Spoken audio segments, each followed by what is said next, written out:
पैशाने सगळं होत नाही, पैशाशिवाय पण काही होत नाही, हे पण महत्त्वाचं आहे. शिकतात पण आर्थिक नियोजन शिकत नाही.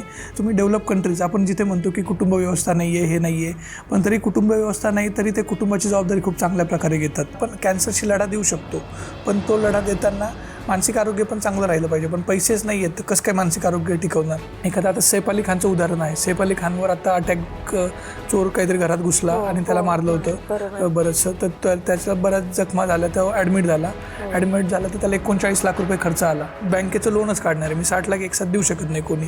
त्याचे बघता 15 वर्षात 60 लाख एक्स्ट्रा जातात. माझे एक क्लायंट आहेत, 50 लाख टाकले त्यांना दर महिन्याला 4% देतात ते, म्हणजे 2 लाख रुपये. आणि मला विचारलं होतं, मी म्हटलं नका टाकू, त्याच्यावर कोण आहे ऑथराईज रेग्युलेटरी बॉडी. ते म्हटले नाही ते येणार आहे नाही, अजून आली आहे का नाही, तर मी नका टाकू म्हटलं. पण त्यांनी टाकले आणि त्यांना दिलं, 6 महिने दिले रिटर्न, आणि नंतर ते बुडाली ती कंपनी. म्युच्युअल फंड आपण म्हणू की थोडीशी रिस्क आहे त्याच्यामध्ये, पण 4-5 वर्षानंतर ती रिस्क पण कमी होते जेव्हा तुम्ही जास्त काळ राहता. नमस्कार, मी अरुंधती गडाळे. आजच्या सरळ स्टोरीच्या पॉडकास्टमध्ये तुमच्या सगळ्यांचं स्वागत आहे. आज आपण संकेतशी गप्पा मारणार आहोत आणि संकेतशी ज्या विषयावर गप्पा मारणार आहोत तो सगळ्यांसाठीच खूप महत्त्वाचा विषय असतो. तो कोणता हे संकेतशी गप्पा मारताना आपल्या लक्षात येईलच. पहिल्यांदा त्याच्याकडनं समजून घेऊ की संकेत काय शिकला आहे, कसं काय तो ह्या विविध क्षेत्रांमध्ये आला आहे, हे त्याच्याकडनं समजून घेऊ. संकेत, तुझ्याविषयी सांग. मी संकेत म्हणत, मी आर्थिक नियोजन सल्लागार आहे. याच्यामध्ये MDRT सल्लागार म्हणतात तसा $1 मिलियन राऊंड टेबल सल्लागार आहे. आणि त्याचा पैसा कसा वाचवायचा आणि कसा वाढवायचा याबद्दल मी गाईड करतो. डॉक्टर जसं शारीरिक आरोग्य हे करतात तसं मी आर्थिक आरोग्य बिल्ड करण्याचं काम करतो, लोकांना वेल्दी बनवणे. बरं. आणि तुला याच्यामध्ये पहिल्यापासूनच इंटरेस्ट होता या की मला फायनान्स या क्षेत्रामध्येच काम करायचं आहे किंवा काय? नाही, असं नाही काही. मला याच्यात असं काही नव्हतं. झालं असं की मी फार्मसी केल्यावर मी 7.5 वर्ष जॉब पण केला क्लिनिकल रिसर्चमध्ये. थोडं सामाजिक आवड होती तर लोकांची हेल्प करायला जायचो. त्या दरम्यान मला एक लक्षात आलं हेल्प करताना की आर्थिक गणित लोकांचं बरोबर नाही आहे. म्हणजे आपण शिकतो पण आर्थिक गणित शिकत नाही. तर मग मी शनिवार रविवार सुट्टी असायची ना, त्यातला काही वेळ छंद म्हणून आर्थिक नियोजन करायचं शिकवायचो लोकांना. आणि ते करता करता हळूहळू बेस बिल्ड व्हायला लागला, लोकांना म्हणजे आवडायला लागलं. सकाळने मला स्वतः पैसे देऊन कार्यशाळेला बोलवलं, म्हणजे लेक्चर्स घ्यायचे आणि लोक पैसे देऊन ऐकायला यायचे. ते एक अनुभव आला. दुसरा म्हणजे सेल्स टॅक्स इन्स्पेक्टर वगैरे त्यांची जी ट्रेनिंग आहे ते घेण्यासाठी पण मला निमंत्रण भेटलं, जिथे बाकीचे मी सोडून सगळे अधिकारी होते, मोठमोठे कमिशनर वगैरे.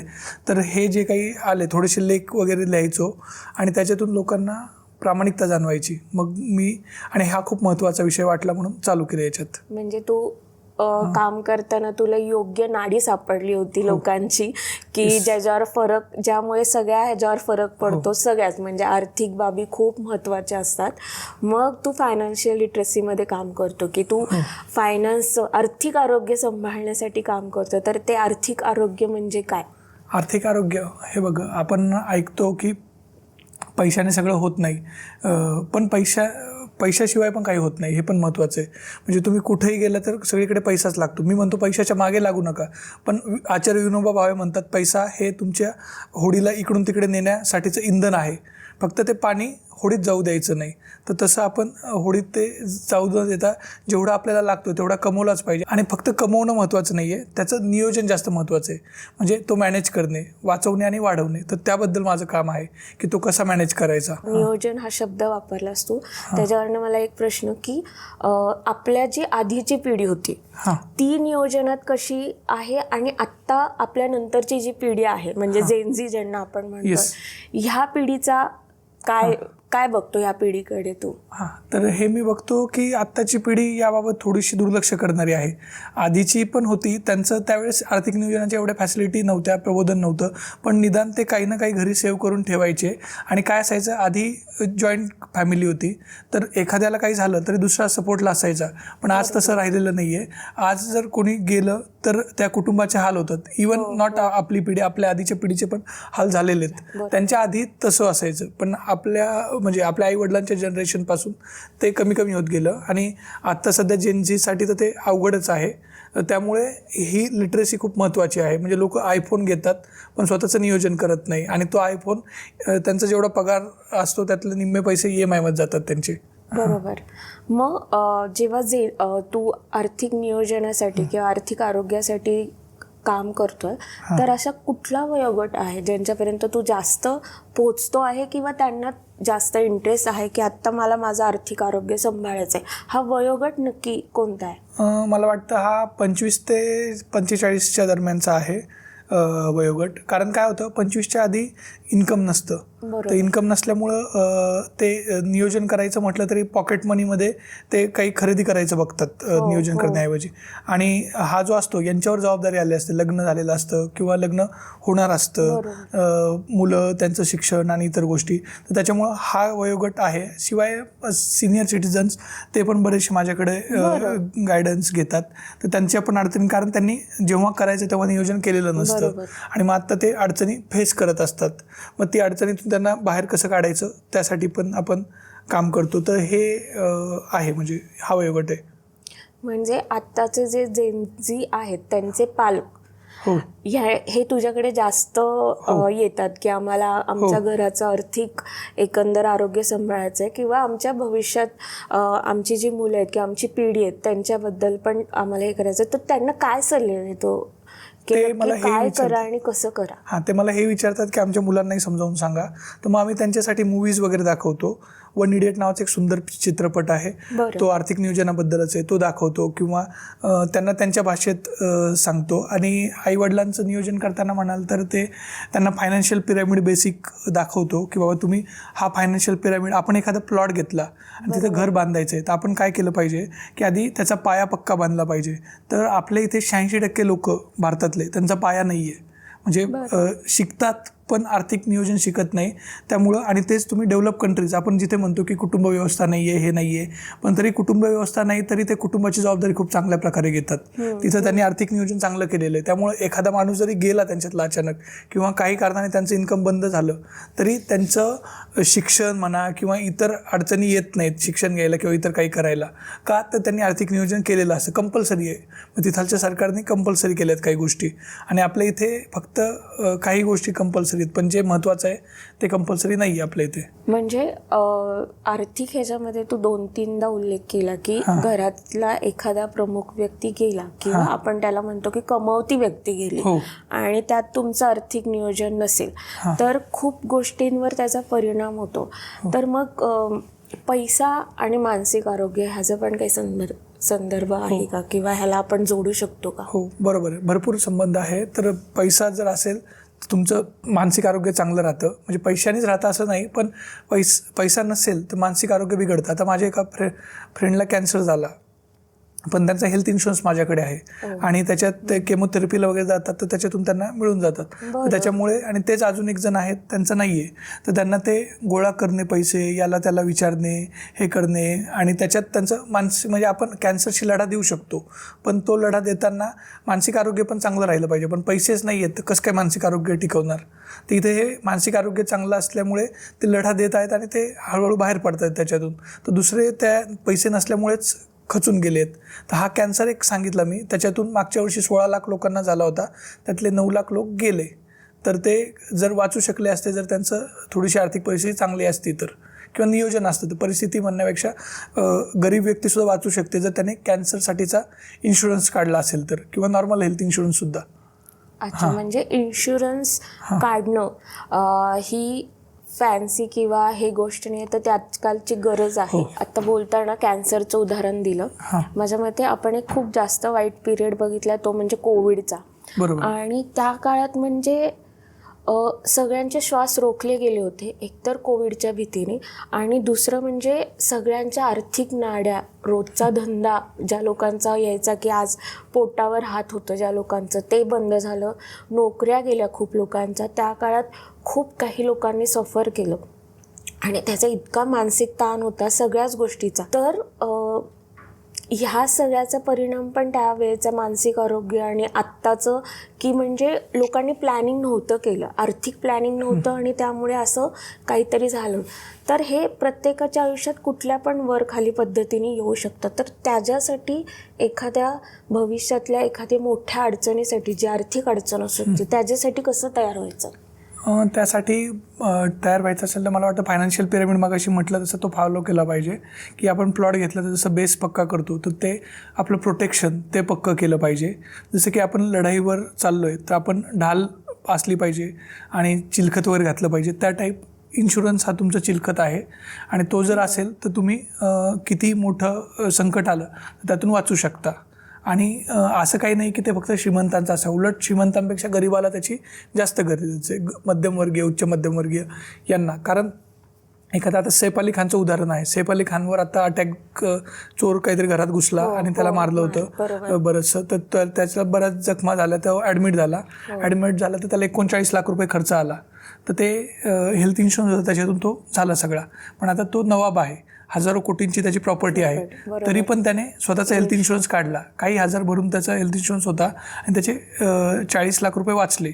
आणि आपण सामान्य म्हणजे काय म्हणतात ते, आपल्याकडे काय हजारो कोटींची प्रॉपर्टी नाही आहे, आपल्याला त्याच्यापेक्षा उलट जास्त गरज आहे, तो तर सहज देऊ शकत होता ते पैसे, तरी त्याने काढला आहे. तर हे जे आहे एक म्हणजे हेल्थ इन्शुरन्स सगळ्यात महत्त्वाचा. तो नसेल तर म्हणजे जो कोणी, माझं म्हणणं आहे की बेजबाबदार व्यक्ती ज्या आहेत त्यांनी सोडून प्रत्येक जबाबदार व्यक्तीने काढला पाहिजे. तो महिला असो, पुरुष असो, कोणी असू द्या, लहान बाळ असू द्या किंवा म्हातारी व्यक्ती असू द्या. उदाहरण घ्यायचं तर माझ्या मित्राचं लहान बाळ झालं त्याला आत्ताच, आणि हेल्थ इन्शुरन्सबद्दल आम्ही बोललो होतो, पण तो म्हटला 2 महिन्यांनी काढूया. आणि असं करत करत गेले आणि मी पण परत फोन करायचं राहून गेलं मला. वर्षाने त्यांची घरी डिलिव्हरी झाली आणि बाळ झालं, आणि बाळाला लहानपणीच ते लिव्हरचा काहीतरी आजार होता आणि लिव्हर ट्रान्सप्लांट करावं लागलं. तर त्यांनी घर विकलं, 52 लाख काहीतरी खर्च आला त्याला, आणि बरेचसे याला आवाहन कर त्याला आवाहन कर. पण हेल्थ इन्शुरन्स काढला असता तर 20,000 मध्ये 1 कोटीचा पूर्ण फॅमिलीचा हेल्थ इन्शुरन्स निघत होता. तर ते म्हणजे हे जवळची अनेक उदाहरणं आहेत अशी की बाबा ते आर्थिक नियोजन नसतं किंवा इन्शुरन्स नसतो, त्याच्यामुळे लोकांचे हाल होतात. लोक गाडीचा इन्शुरन्स काढतात, गाडी आपण परत घेऊ शकतो, पण आरोग्य परत आणू शकत नाही ना, आपली बॉडी परत आणू शकत नाही. तर तो एक सगळ्यात महत्त्वाचा आहे हेल्थ इन्शुरन्स. तो घेताना पण काही काळजी घ्यायला हवं, कारण काय होतं, लोक ऑनलाईन घेतात किंवा बँकेतून घेतात, तर मग तिथं सर्व्हिसचा इश्यू येतो. तर जिथे ह्या इंडस्ट्रीमध्ये सगळ्यात महत्त्वाची आहे ती सेवा. क्लेम आल्यावर जर तुम्हाला सर्व्हिस नाही भेटली तर मग काही उपयोग नाही तुम्ही काढून. तर तो हेल्थ इन्शुरन्स सगळ्यात आधी प्रायोरिटी, नंतर टर्म इन्शुरन्स, मग एक पर्सनल ॲक्सिडेंटल इन्शुरन्स पाहिजे. हे 3 महत्त्वाचे, म्हणजे मी जास्त याच्यावर काम करतो. भारताचा आपण जर विचार केला तर एकंदरच लोक स्वतःच्या शरीराकडे कमी लक्ष देतात, पण स्वतःच्या लाईफस्टाईलकडे जास्त लक्ष देतात. आपण जे काय आता बोललो त्यामधनं आपल्याला लक्षात येत आहे. बरोबर आहे. तर अशा लोकांना कन्व्हिन्स करायचं असेल की तुम्ही तुमच्या लाईफस्टाईलकडे फक्त लक्ष नका देऊ, म्हणजे तुम्ही गाडीचा EMI फक्त नका भरू, तुम्ही तुमच्या घराचा EMI फक्त नका भरू, तुमच्या आयफोनचा EMI नका भरू, फक्त म्हणजे तुम्ही ह्या गोष्टी घ्या, पण फक्त ह्याच गोष्टी नाही, तर तुम्हाला तुमच्या स्वतःच्या शरीरासाठी, ज्या शरीरावर तुम्ही बाकीच्या गोष्टी करणार आहेत, ज्या शरीराच्या मदतीने, तर तुमच्या त्या शरीराची काळजी घेणं कुठल्या पण पद्धतीने, त्याच्यासाठी आर्थिक नियोजन पण कसं गरजेचं आहे आणि त्याची सुरुवात कुठून होते? खूप चांगला प्रश्न आहे आणि बरोबर म्हणतेस तू. आणि त्याच्यात मला एक वाटतं की शरीराची काळजी म्हणजे एकतर रोज थोडा वेळ तरी व्यायाम केला पाहिजे, चाला काही करा ते, आणि त्यासोबत मग आर्थिक नियोजन कसं, तर सगळ्यात आधी त्याचा पहिला टप्पा आहे, आपण एक इमॅजिन करूया पिरॅमिड, आणि त्यातला सगळ्यात खालचा बेस आहे तो म्हणजे लाईफ इन्शुरन्स, टर्म इन्शुरन्स. बरं. त्यासोबत असला पाहिजे हेल्थ इन्शुरन्स, म्हणजे लाईफ माझी गेली तर माझ्या फॅमिलीला पैसे मिळतील, पण जर मी राहिलो आणि मला ॲडमिट केलं आणि तिथे भरायलाच पैसे नाही तर मग तो काढून फायदा नाही. मग त्याच्या आधी हेल्थ, लाईफ, त्या लाईफलाच आपण टर्मसुद्धा म्हणतो, टर्म इन्शुरन्स. त्यानंतर पुढे आपण बघूया एक पर्सनल ॲक्सिडेंट. अचानक काय होतं, कधी कधी ॲक्सिडेंट होतात आपल्या इथे सतत, दर तासाला 16 लोक मरतात ॲक्सिडेंटमध्ये आणि 40 लोक अपंग होतात. अपंग झालं तरी इन्कम बंद होतं, तर तो अपंगत्वासाठीचा इन्शुरन्स तो एक असला पाहिजे. त्याच्यानंतर एज्युकेशन किंवा रिटायरमेंट याच्यासाठीच्या काही पैसे बाजूला टाकले पाहिजेत, ते थोडे म्युच्युअल फंडमध्ये टाका, SIP वगैरे करून, आणि थोडे गॅरंटेड प्लॅन्समध्ये टाका. गॅरंटेड प्लॅनमध्ये वेगवेगळे ऑप्शन्स आहेत, काही ई फ्लॅट वगैरे येतं. आधी आपण ई फ्लॅट, मी तुला ई फ्लॅट म्हणजे काही कन्सेप्ट थोडी स्पष्ट करून सांगतो. आता बघ, आधी आपण काय करायचो, फोटो मोबाईलमध्ये काढायचो, कॅमेऱ्यात काढायचो, रोल वगैरे सगळ्यात लागायचा, पत्र लिहायचो, त्याला पेन, कागद, एनवलप आणि ते पोस्टात जाऊन टाका. आता काय करतो, व्हॉट्सॲपवर एक मेसेज करतो किंवा SMS करतो. तर हे जसं करतो तसंच सेम वे आता फ्लॅट आला आहे. नॉर्मल फ्लॅट घ्यायचा म्हटला तर एक एक्झाम्पल 60 लाखचा फ्लॅट घ्यायचा आहे मला, तर मला 60 लाखसाठी बिल्डरला 60 लाख द्यावे लागतील, तेव्हा तो मला हातात देईल ते फ्लॅट. आणि शिवाय स्टॅम्प ड्युटी जवळपास 8% पकडली तर 480 म्हणजे 5 लाख स्टॅम्प ड्युटी प्लस बँकेचं लोनच काढणार आहे मी. 60 लाख एकसाथ देऊ शकत नाही कोणी, तर त्याचे बघता बघता 15 वर्षात 60 लाख एक्स्ट्रा जातात. प्लस तू जर बघितलं तर इंटेरियर 15-20 लाख इंटेरियरला जातात. असे म्हणजे मी म्हणेल 1.5 कोटी तर 60 लाखच्या फ्लॅटलाच जातात. आणि समजा काही लोक इन्व्हेस्टमेंट म्हणून घेतात की बाबा मला इन्व्हेस्टमेंट, पण आता त्याच्यात तू पकडलं 15,000 रेंट आलं त्याला, 15-16,000, तर वर्षाचे झाले 15 × 12 1,80,000, आपण 2 लाख पकडूया. 2 लाख समजा 30 वर्ष घेतले तर 60 लाख फक्त इन्कम आलं. पण त्याच्यावरही टॅक्स आहे, कारण तुझा तू एक्स्ट्रा म्हणून फ्लॅट घेतलेला आहे. टॅक्स आहे, मेंटेनन्स आहे, कॉर्पोरेशन टॅक्स आणि भरपूर आहे मेंटेनन्स वगैरे. तर ते जाऊन तुझ्या हातात पैसे 2 लाख × 30 केलं तर 60 लाख प्लस मी महागाईचे अजून 10 लाख पकडतो, 70 लाख आले. 70 लाखमधले 20 लाख मी म्हणेल 30 लाख टॅक्सला जातात. फक्त इन्कम किती आलं, 40 लाख. आणि तो तुला पैसे कधी येणार, जेव्हा तू फ्लॅट विकशील नंतर. पण तो अचानक विकायला गेली, काही आपत्ती आली तर कमी पैसे येतात, कारण लोक अडून ठेवलेलं बघतात. तर त्यामुळे हे डेड इन्व्हेस्टमेंट आहे. तुम्ही एक राहायला तुम्हाला घ्यायचं आहे तर घ्या घर, पण परत एक इन्व्हेस्टमेंट म्हणून घर नका घेऊ. त्याऐवजी फ्लॅट घ्या. फ्लॅटला कसं आहे, तुला एकसाथ पैसे द्यावे लागत नाहीत. तू 5 वर्षात दे, 12 वर्षात दे, किती वर्षात. 60 लाखचाच फ्लॅट घ्यायचा आहे मला, 5-5 लाख 12 वर्ष देणार मी. पण 5 लाख पहिले भरले की दुसऱ्या दिवसापासून मला रेंट चालू होतं त्याला 17,000 अराउंड.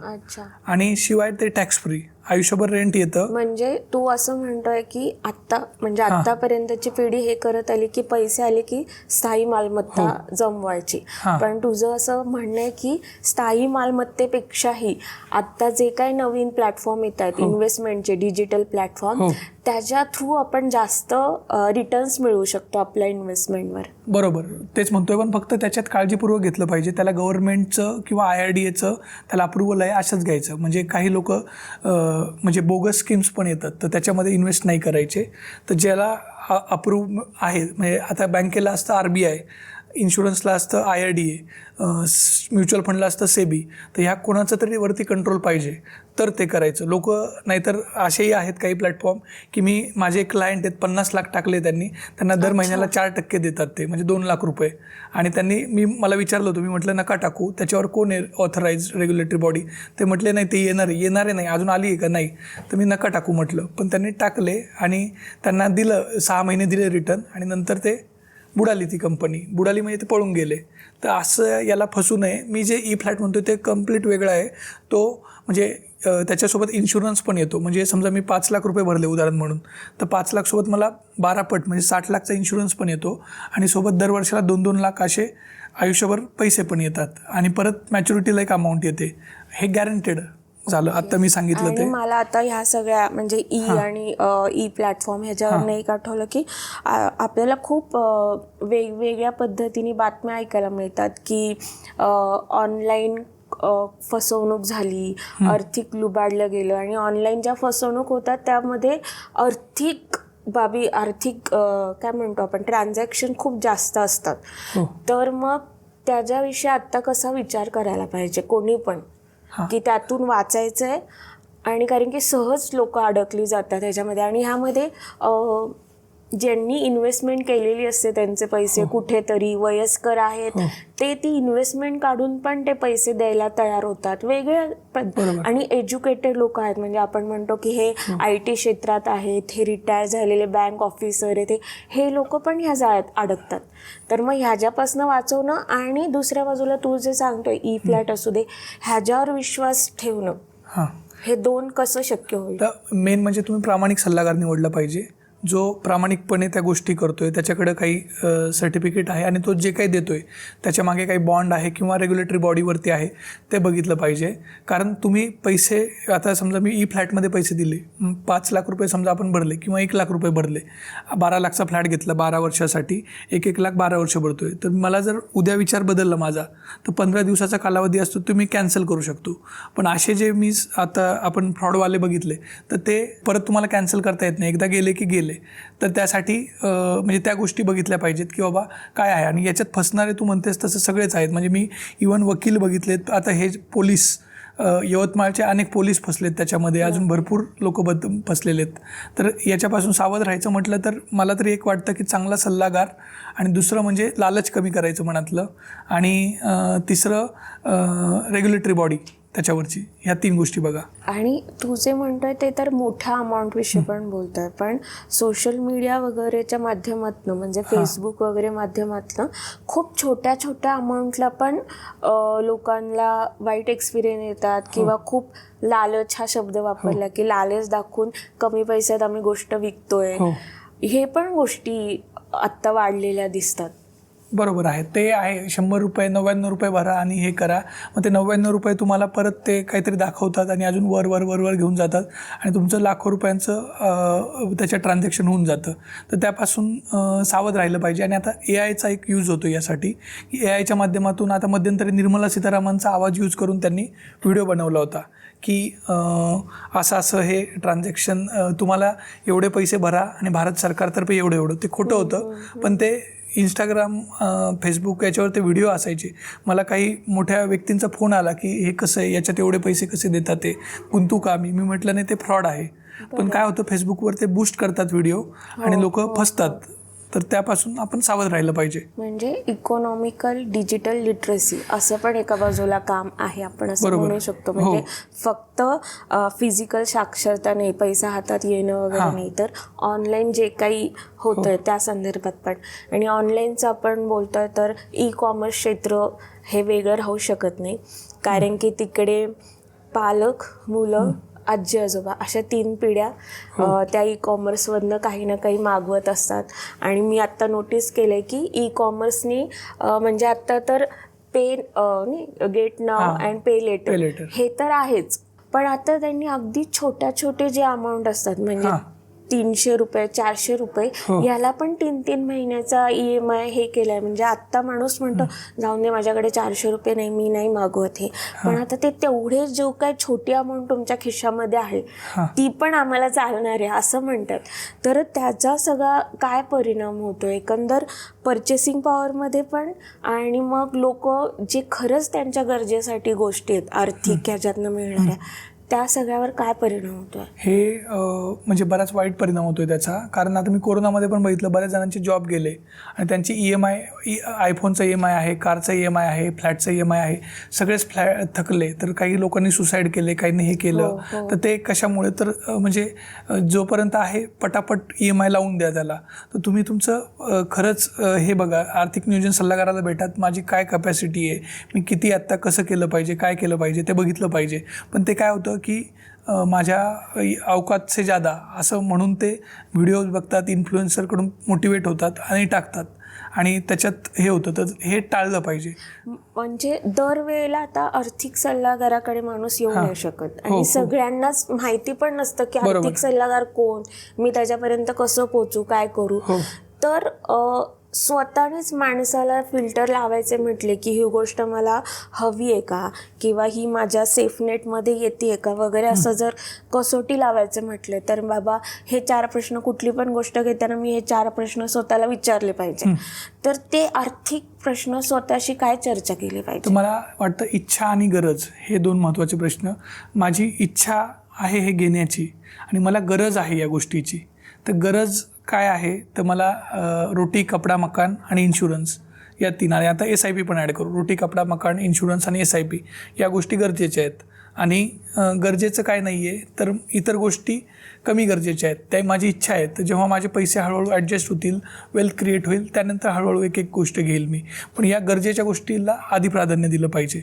आणि एखादी गोष्ट मला घरात आणायची आहे, तर त्यासारखी दुसरी गोष्ट बाहेर गेली आहे का, म्हणजे मी एखादे काही कपडे आणतोय तर दुसरे गेले आहेत का बाहेर, का ते पण तसेच पडून राहणार आहेत, हे पण बघितलं पाहिजे मला वाटतं. आपण स्थायी मालमत्तेविषयी बोललो की ई-फ्लॅट हे, पण तरी कुठे ना कुठे आपल्याला स्वतःचं घर असं वाटत असतं की घर आपलं व्हायला हवं काही झालं तर साधारण कोणत्या वयात, आणि तुमच्याकडे काय इकॉनॉमिकल तुमची बॅकग्राऊंड आहे, अशी पर्टिक्युलर बॅकग्राऊंड झाली की मग तुम्ही घर घ्यायचा विचार करू शकता आणि साधारण ते तुमचं बॅलन्स किंवा जे काय आर्थिक आहे तिथला टप्पा कुठल्या वयापर्यंत तुम्ही गाठणं अपेक्षित आहे आणि मग तुम्ही घर घ्या, याबद्दल काय मत आहे? जर आर्थिक नियोजन सल्लागार म्हणून विचारलं तर घर ही डेड इन्व्हेस्टमेंट आहे माझ्या मते तरी. पण मी स्वतः पण मला घ्यावं लागलं म्हणजे तर ते पण आर्थिक नियोजन सल्लागार म्हणून ते चुकीचं आहे. डेड इन्व्हेस्टमेंट आहे ती. त्याच्या आधी तुम्ही इतर गोष्टी तुमच्या सगळ्या मॅनेज करा. आपल्या इथं घराचा EMI भरताच लोक म्हातारी होतात आणि त्यांची सगळी स्वप्न तशीच राहतात. आणि त्याचऐवजी आता माझा एका मित्राचा कोथरूडला फ्लॅट आहे, 1 करोडचा फ्लॅट आहे, त्याला 30,000 रुपये रेंट येतं त्याचं. कधी भाडेकरू असतो कधी नसतो. तर 3,60,000 वर्षाचे म्हणजे आपण 4 लाख पकडू आपण, म्हणजे 1 करोडला 4 लाख म्हणजे 4% येतात त्याला दर वर्षाला. तेच पैसे त्याने म्युच्युअल फंडमध्ये ठेवले असते तर त्याला काही नाही तर 12% तरी भेटतात, म्हणजे 12 लाख भेटले असते. 12 लाखमधले त्याने फक्त 6%, 6 लाख जरी घेतले तर राहिलेले पैसे वाढत राहतात आणि त्याचं पाहिजे तेव्हा त्याला लिक्विड करता येते ती अमाऊंट. घर तसं करता येत नाही. दुसरं म्युच्युअल फंड आपण म्हणू की थोडीशी रिस्क आहे त्याच्यामध्ये, पण 4-5 वर्षानंतर ती रिस्क पण कमी होते जेव्हा तुम्ही जास्त काळ राहता. दुसरे गॅरंटेड पण ऑप्शन आहे, जसं आता आपण फ्लॅट बघितलं किंवा इतर गोष्टी बघितल्या. आणि घर घ्यायचंच आहे तर मग तुम्ही 4-5 वर्ष थोडे कष्ट करा, तुमचं वेल्थ क्रिएट करा आणि मग त्यानंतर घराचा विचार करा.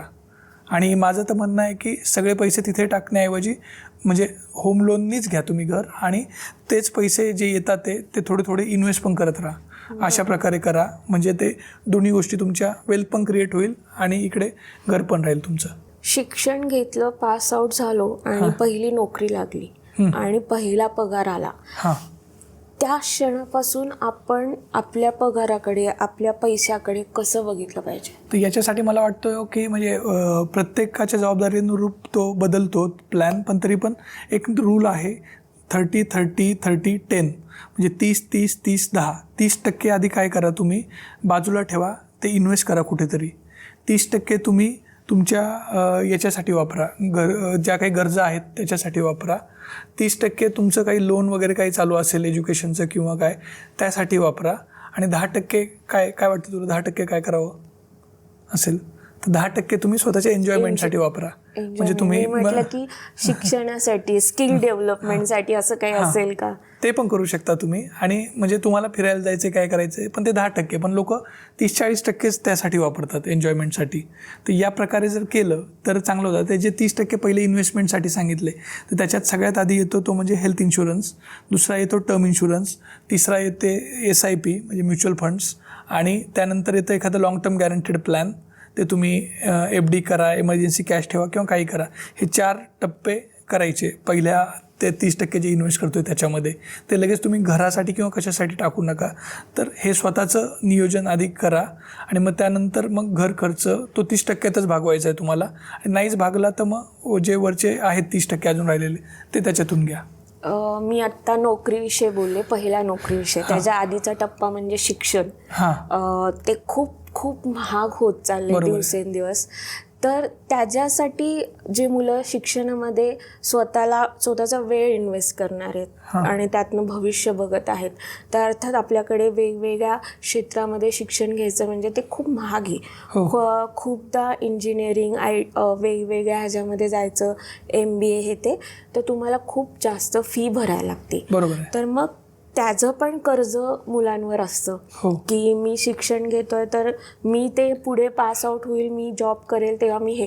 तर शैक्षणिक कर्ज आणि किंवा ती पालकांनी त्या कर्जाकडे कसं बघायचं आहे आणि मुलांनी पण त्या कर्जाचा किती दबाव घ्यायचा आहे किंवा काय ते होतं. मला वाटतं शिक्षण हे पण एक इन्व्हेस्टमेंट आहे आणि त्याचे रिटर्न्स तुम्हाला नंतर मिळणार आहे जेव्हा तुम्ही जॉब किंवा व्यवसाय चालू कराल तेव्हा. तर त्यामुळे त्याच्याकडे तुम्ही ॲज अ इन्व्हेस्टमेंट म्हणून बघा. इन्व्हेस्टमेंटसाठी मी लोन घेतलं आहे, लोक बिझनेससाठी लोन घेतात आणि तो बिझनेस चांगला हे करतात. तर सेम वे तुम्ही एज्युकेशनसाठी म्हणजे तुमची इन्व्हेस्टमेंट आहे ती, तुम्ही त्याच्यात चांगलं शिकलं पाहिजे आणि चांगलं शिकून पुढे चांगलं काम केलं तर तुम्हाला ते पैसे हे होतं. तर त्याचं जास्त प्रेशर घेऊ नये. त्याचं फक्त आपण तेव्हा शिक्षणाकडे, चांगलं करिअरकडे फोकस करायचं, हे महत्त्वाचं आहे. आणि मेन म्हणजे अजून एक वाटतं prevention is better than cure. म्हणजे आत्ता ज्यांची मुलं लहान आहेत त्यांनी आत्तापासूनच त्यांच्यासाठी थोडेसे हायर एज्युकेशनचे प्लॅन मिळतात काही, की जेणेकरून असा एक प्लॅन, एक्झाम्पल सांगतो मी, 1,00,000 रुपये तुम्ही 12 वर्ष भरा, 12 लाख तयार झाले तुमचे, तर 20व्या वर्षी अराउंड 31 लाख भेटतात. तेच 5 लाख 12 वर्ष भरले तर त्याचे याच्या 5 पट भेटतील, अराउंड 1.5 करोड भेटतील. आणि याच्यात समजा 1 वर्ष भरले मी पैसे आणि काही कारणाने मी नाही राहिलो, तरी पुढचे पैसे कंपनी भरते आणि तरी पण जे ठरलेली रक्कम आहे 20व्या वर्षी आपल्या बाळाला ती मिळतेच. हेच तुम्ही बँकेत वगैरे टाकले दर वर्षाला 1,00,000, तर बँक काही पुढची जबाबदारी घेणार नाही आहे, पण इथे ती जबाबदारी घेतात ते. तर असे हायर एज्युकेशनचे काही प्लॅन आहेत इन्शुरन्स बद्दलचे. आता मी कंपन्यांची नावं घेत नाही, पण काही काही चांगल्या कंपन्यांचे जे प्लॅन्स आहेत ते आपण घेऊ शकतो आपल्या बजेटनुसार, म्हणजे जे काही बजेट आहे. आणि त्यामुळे शिक्षण जे आहे ते अवघड होत नाही. आणि एक दुसरं म्हणजे म्युच्युअल फंड, इक्विटी आणि शेअर मार्केट आणि ट्रेडिंग याच्यात पडू नाही शक्य. तुम्ही अनेक लोक बघितलेत की ते बुडतात त्याच्यामध्ये, इन्फ्लुएन्सरचं ऐकतात. एकदा त्यांना वाढवून दिले. एक माझ्या जवळचं कुटुंब आहे, त्यांनी टाकले आधी 4 लाख, 4 लाखचे त्यांनी 8 लाख केले. मग त्यांनी परत अजून 4 लाख कुठून घेऊन, आणि गरीब कुटुंब पण कुठून इकडून तिकडून हे करून दिले आणि सगळेच बुडाले त्याचे पैसे. मला वाटतं 15-1 लाख रुपये टाकले आणि ते 15 लाख अजूनही मिळाले नाहीत. आता ते केले आणि त्यांना त्या स्वतःचं घर किंवा इतर गोष्टी विकाव्या लागतात त्यासाठी. तर अशा ट्रेडिंग, शेअर मार्केट याला आत्ता बळी पडू नका. 98% लोक त्याच्यात फेल होतात, फक्त 2% पास होतात. म्हणजे शेअर मार्केट आणि ट्रेडिंग यामध्ये खूप लोक म्हणजे ती आशा असते की मला पटपट पैसे कमवायचे आहेत, मला शॉर्टकटनी माझा पैसा वाढवायचा आहे. आता हे झालं आपण कॉलेज आणि हे, त्याच्या अलीकडचं पण शिक्षण आहे आणि त्याच्यासाठी पण प्रचंड फी द्यायला लागते. म्हणजे KG, नर्सरी ह्या सगळ्या मुलांना पण फी द्यायला लागते. तर मग असं पण आत्ता विचार करायला पाहिजे का की पालक जेव्हा बाळाचा निर्णय घेतात किंवा की आता आपल्याला बाळ हवंय, तर मग त्याच्या एकदम बेसिक शिक्षणापासूनच मला एज्युकेशनल प्लॅनिंग गरजेचं आहे का? भरपूर गरजेचं आहे. मी बघितलं 5 वर्षाच्या मुलाची मी बघितली फी, तर काय 18 लाख वगैरे काय फी होती. तर पण मला असं वाटतं की प्रत्येकाने त्या स्कूलमध्ये टाकलं पाहिजे का नाही, आपली कपॅसिटी बघून आपण स्कूल निवडलं पाहिजे. पण तरी आता लाखभर तरी वर्षाचे लागतात, अनेक स्कूल अशा आहेत. तर जर ₹1,00,000 मला वर्षाचे लागत असतील आणि माझं लग्न झालं आहे नुकतंच किंवा होणार आहे, तर मी आत्तापासून त्याच्यासाठी नियोजन केलं. खरा खर्च कधीपासून चालू होतो, ती मुलगा किंवा मुलगी 4-5 वर्षाचं झाल्यापासून, ज्यांचं एज्युकेशन 4-5 वर्ष तेवढा खर्च नसतो आहे. तर मग तोपर्यंत मी काही SIPच्या माध्यमातून, कशाच्या माध्यमातून एक गोल ठरवून जर रेग्युलर इन्व्हेस्टमेंट करत राहिलो तर मला चांगलं पुढे रिटर्न त्यावेळेस अडचण येणार नाही. ती की अशा पण SIP येतात की ज्या गोल बेस SIP असतात. तो गोल ठरवून SIP करायच्या आणि त्या प्रकारचे फंड निवडायचे. तर लोक त्याच्यातही ऑनलाईन प्लॅटफॉर्म करून अचानक मार्केट वर गेलं की गुंतवतात, मग मार्केट खाली गेलं की काढून घेतात आणि लॉसमध्ये जातात. तर त्याच्यात तुम्ही व्यवस्थित हे करून जर गुंतवलं, विचार करून आणि योग्य सल्ला घेऊन, तर ते शिक्षणाचं तुम्ही जे म्हटलं ते प्रश्न सॉल्व्ह होऊ शकतात. ती कर्ज घेण्याची गरज पडणार नाही त्यासाठी. आत्ताचे जे तरुण आहेत, जे आता कमावते होतील किंवा त्यांच्या हातात थोडीफार का होईना पर्चेसिंग पॉवर आली आहे पालकांमुळे की दिलेत, तर ह्या मुलांना बेस्ट असे 3 काय सल्ले असतील आर्थिक बाबींसंदर्भात? एक म्हणजे तुम्ही आता जे काही पैसे कमवतात आहे त्याला व्यवस्थित नियोजन करा, हिशोब लिहायला चालू करा. तुम्हाला जर वहीत नाही लिहायचं, एक्सेल शीट येतं किंवा ॲप्स येतात त्याच्यामध्ये मांडायला चालू करा. दुसरं म्हणजे लगेच मोठ्या मोठ्या गोष्टी घ्यायला चालू करू नका. आधी नियोजन करा, बेसिक फायनान्शियल पिरॅमिड फॉलो करा. तिसरं मी हे म्हणेल की तुमच्या इच्छांना पण हे द्या, म्हणजे वाव द्या. एकदमच कंजूसपणा करू नका, तर स्वतः लाईफ एन्जॉय पण करा. तर या 3 गोष्टी करा आर्थिक नियोजनामध्ये. मला आता शेवटचा एक प्रश्न विचारायचा आहे. जो माणूस म्हणून किंवा एक कमवती स्त्री म्हणून किंवा खूप माझ्यासारखे जी लोक आहेत की आम्हाला आर्थिक बाब म्हटली आणि त्याचे जे किचकट सगळ्या गोष्टी असतात, म्हणजे व्याजदर असू दे किंवा माझे रिटर्न्स किती येतील हे सगळं, आणि त्याची ती किचकट भाषा, म्हणजे सामान्यांना ती भाषा आपली वाटतच नाही. त्यामुळे त्या आधीच लांब जातात भीतीने की ह्याच्यामध्ये माझ्याबरोबर काहीतरी गोंधळच होईल. तर ही एक काय मानसिक सामाजिक भीती असते की आर्थिक म्हटलं तर काहीतरी भयंकर आहे आणि त्याच्यापेक्षा मला घरातल्या एका डब्यामध्ये पैसे साठवणं जास्त बेटर वाटतं. तर मग ह्या म्हणजे ती भाषा आणि ह्याच्याकडे लोकांनी खरं आत्ता साक्षर पद्धतीने कसं बघितलं पाहिजे? तर मला असं वाटतं की सोप्या भाषेत असलेली पण आता पुस्तकं उपलब्ध आहेत. मी सध्या म्हणजे जे काही लेख लिहितो ते सोप्या भाषेतच लिहितो आणि अजूनही असे काही लोक आहेत ते समजावून सांगणारे, तर त्यापासून प्रेरणा घेऊन आपण त्या दृष्टीने बघितलं पाहिजे. ते किचकट आपण टाळलं पाहिजे. कारण काय होतं, मला एक म्हणजे मी सोशल याचं पण बघितलं ना, तर लोक काय करतात, चांगलं किंवा वाईट याला फॉलो करत नाही. त्यांना जे सोपं वाटतं ते फॉलो करतात. बरोबर. आणि आपली स्वातंत्र्य लढा बघितला तर त्याच्यात लोकांनी म्हणजे एक उदाहरण घ्यायचं गेलं तर महात्मा गांधीने जास्त का फॉलो केलं, त्यांनी ज्या क्लिष्ट गोष्टी होत्या, लोकांना वाटायचं स्वातंत्र्य लढा म्हणजे खूप तलवारी घेऊन जावं लागेल, हे करावं लागेल, तर तुम्ही मीठ उचललं तरी स्वातंत्र्य सैनिक. तुम्ही काही छोट्या छोट्या बाबी केल्या, प्रभात फेरी काढली, वंदे मातरम म्हटलं, भारत माता की जय म्हटलं तरी स्वातंत्र्य सैनिक, आणि गरिबांना मदत केली तरी स्वातंत्र्य सैनिक. हे जे काही सांगितलं ह्या सोप्या गोष्टीतून ते सगळे सहभागी झाले. तसं आपण छोटे छोटे आर्थिक नियोजन केलं तर त्याच्यातूनही आपण चांगलं आपलं ध्येय साध्य करू शकतो, चांगली संपत्ती आणि वेल्थ निर्माण करू शकतो. तर ते करण्यासाठी छोट्या छोट्या बाबी समजून घ्यायला हव्यात सोप्या पद्धतीने. संकेतने ज्या पद्धतीने आपल्याबरोबर आर्थिक संदर्भ जोडलेत आणि आर्थिक गोष्ट किती महत्त्वाची आहे, किंवा त्याने सामाजिक काम केलं, किंवा तो जेव्हा ग्राउंडवर काम करत होता त्याला एकच मोठी गोष्ट जाणवली, म्हणजे जेव्हा आर्थिक नियोजन नसतं, मग ते कुठल्याही व्यक्तीचं, म्हणजे 1,00,000 रुपये कमवणाऱ्या व्यक्तीचं असू दे किंवा दिवसाला 1,000 कमवणाऱ्या व्यक्तीचं असू दे, पण तिथे पण आर्थिक नियोजन किती गरजेचं आहे. आणि ते फक्त तुमच्यासाठी नाही, तुमच्या भविष्यात जे पिढी येणार आहे आणि तुम्ही जेव्हा म्हातारे होणार आहे, वृद्ध होणार आहेत, त्याच्यासाठी पण ते किती महत्त्वाचं आहे हे आपल्याला संकेतने खूप सोप्या भाषेत सांगितलं आहे. त्याने जे काही संदर्भ सांगितले आहेत त्याच्या लेखाचे, काही पुस्तकांचे, ज्यामधून आपल्याला आर्थिक साक्षरता साध्या पद्धतीने समजून घेता येईल, त्याचे संदर्भ तुम्हाला डिस्क्रिप्शनमध्ये आम्ही देण्याचा प्रयत्न करू.